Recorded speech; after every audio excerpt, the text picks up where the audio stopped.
2.19 Core Practical. How can you study the impact of changing force on an object's acceleration? What you do is you connect a light gate here, you put a piece of card there. When it goes through the light gate, the timer starts. When it goes to the second light gate, the timer stops. So that means we have the time. You've also got the distance measured here. So you've got distance. And here, we can keep adding more weight. So this way, we can measure, using the light gates, you can measure the velocity here.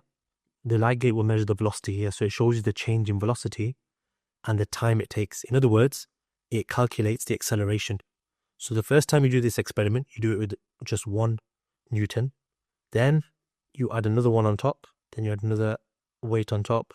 Then you do the whole thing again. You measure the acceleration, and the light gates do that automatically. And then you do it again, measure the acceleration. So what you're seeing is, what is the impact of the changing force on the object's acceleration?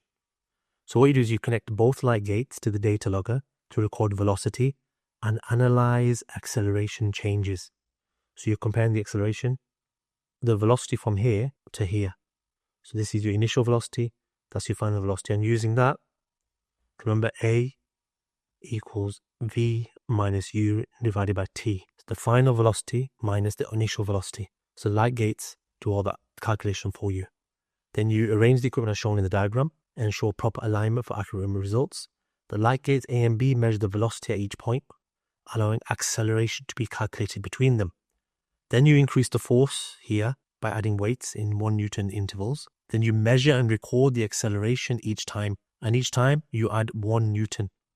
So you keep adding another Newton and you keep working out what the acceleration is. So you would make a graph and here you would put the weight that you're adding, because that's a force, weight is a force. And here you'd write down what your acceleration is. Don't just wing it.